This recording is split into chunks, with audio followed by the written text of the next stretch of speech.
ഈജിപ്തിൽ എനിക്ക് ഏറ്റവും ഇഷ്ടപ്പെട്ട നഗരങ്ങളിലൊന്നാണ് ലുക്സർ. ലോകത്തെ ഏറ്റവും കൂടുതൽ ആളുകൾ വിസിറ്റ് ചെയ്യുന്ന ഒരു നഗരം കൂടിയാണിത്.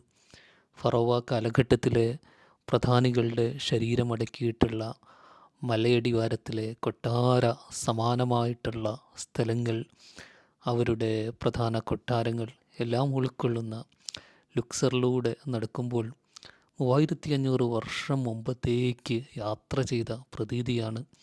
എത്രമാത്രം പ്രതാപത്തോടു കൂടിയാണ് ആ കാലഘട്ടത്തിലെ ഫറോമാർ ജീവിച്ചതെന്ന് നമുക്ക് മനസ്സിലാക്കാൻ സാധിക്കും. പക്ഷെ അവരുടെ ശരീരങ്ങളെല്ലാം ഇന്ന് മ്യൂസിയങ്ങളിലാണ് എന്നൊരു കൗതുകം കൂടി പിന്നിലുണ്ട്. ലുക്സറിനെ ചരിത്രകാരന്മാർ വിശേഷിപ്പിക്കുന്നത് ലോകത്തിലെ ഏറ്റവും പ്രധാനപ്പെട്ട ഒരു ഓപ്പൺ എയർ മ്യൂസിയം എന്നാണ്. അത്രമേൽ കാണാനുണ്ട്. ഓരോ ദിവസവും പതിനായിരക്കണക്കിന് പ്രധാനമായും യൂറോപ്യൻസ് സന്ദർശിക്കുന്ന ഒരു നഗരമാണ്